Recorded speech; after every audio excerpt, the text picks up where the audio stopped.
Olá! Já pararam para pensar por que as regras, que em tese deveriam ajudar, muitas vezes mais atrapalham a vida da gente? Pois é, nesta análise, a gente vai mergulhar nessa jornada do pensamento sobre organizações. Vamos da ideia de uma máquina perfeita até um sistema bem mais complexo. E olha, as respostas que vamos encontrar podem ser bem surpreendentes. Quem nunca, né? Aquela sensação de estar se afogando num mar de formulários, preso num labirinto de processos que parece não ter fim, é quase um sentimento universal. Essa é a imagem clássica, a frustração que todo mundo associa à palavra burocracia. Mas e se a ideia original por trás de todo esse caos fosse, na verdade, o oposto? E se o objetivo fosse criar ordem, eficiência e, acima de tudo, justiça? Para a gente entender essa reviravolta, vamos fundo nas ideias que moldaram o mundo como conhecemos, com base no material de aula do professor Igor Vasconcelos Nogueira.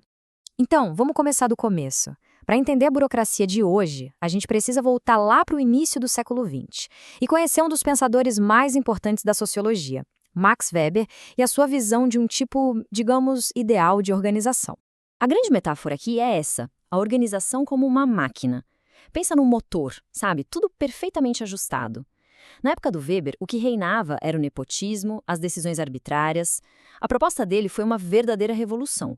Substituir o quem você conhece pelo o que as regras dizem. Era uma tentativa de combater o caos com pura lógica. E os objetivos, olha, não eram pequenos.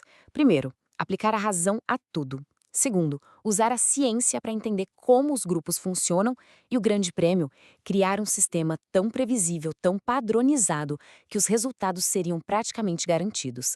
Era o sonho de acabar com a imprevisibilidade nos negócios e no governo. Mas toda máquina, por melhor que seja o projeto, precisa de energia para funcionar, certo? No mundo das organizações, essa energia se chama poder e autoridade. Vamos ver como Weber pensou nessa dinâmica? Agora aqui tem um ponto fascinante. Weber fez uma distinção fundamental. Antes, o poder vinha do sempre foi assim, que é a dominação tradicional. Pensa num rei. Ou vinha do magnetismo de um líder, a tal da dominação carismática. Weber veio e propôs uma terceira via, algo radical para a época, a autoridade legal racional. Aqui, o poder não está na pessoa, mas no cargo, que é definido por regras claras que todo mundo aceita. E nesse mundo ideal do Weber, não tinha meio termo, não tinha jeitinho. A autoridade deveria ser 100% baseada em regras. Essa era a garantia de que as decisões seriam justas, imparciais, longe dos caprichos de quem estivesse no comando naquele momento. E esse organograma aqui mostra essa clareza perfeitamente. Dá para saber exatamente quem manda em quem é o chefe do chefe, sem espaço para dúvida, para ambiguidade. Já pensou trabalhar num lugar assim, tão perfeitamente ordenado? Então, esse era o retrato do templo da racionalidade que Weber imaginou. Regras claras, comunicação formal, hierarquia rígida e, o mais importante de tudo, decisões baseadas no mérito. Na teoria, era um sistema prova de falhas. Mas, e na prática, como é que fica? Bom, como a vida sempre nos mostra, uma coisa é a teoria, outra, bem diferente, é a prática. O que será que acontece quando essa máquina perfeita encontra o mundo real com toda a sua complexidade, com todos os seus imprevistos? E aqui a gente chega no coração do problema. É uma batalha eterna, né? De um lado, a necessidade de controle e previsibilidade que as regras trazem. Do outro lado, a necessidade de ser flexível para inovar, para se adaptar. Como é que se concilia esses dois mundos? Essa tensão toda gera um problema clássico que ganhou o nome de incapacidade treinada. Sabe o que é isso? É quando as pessoas são tão treinadas para seguir as regras que elas simplesmente esquecem por que aquelas regras existem. O procedimento acaba virando mais importante que o resultado. O meio vira o fim. E é aí que a máquina da eficiência começa a emperrar e vira lentidão e frustração.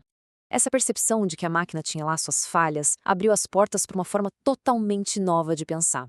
Era hora de ampliar o foco, sabe? De ver o quadro completo. E é aí que a gente entra na teoria estruturalista. Então, lá nos anos 50, uma nova ideia começa a ganhar força.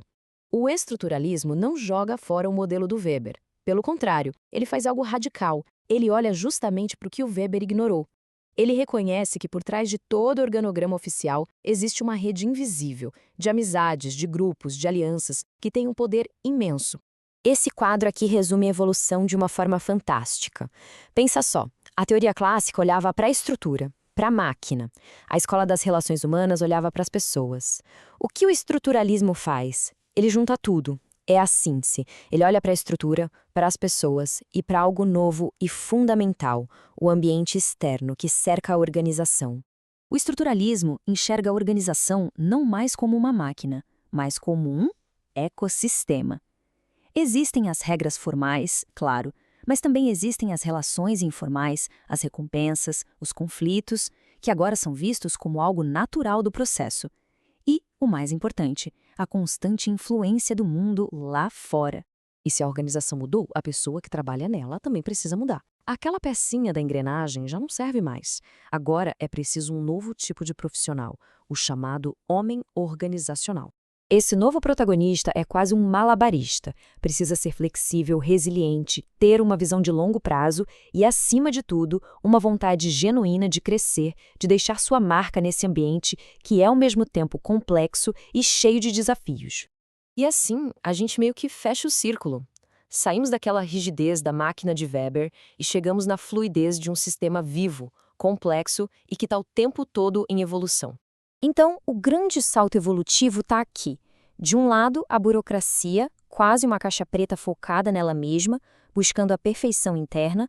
Do outro lado, o estruturalismo, que abre a janela e entende que nenhuma organização é uma ilha, que ela é moldada tanto por suas regras internas quanto pelo mundo lá fora. E para a gente terminar, fica a reflexão.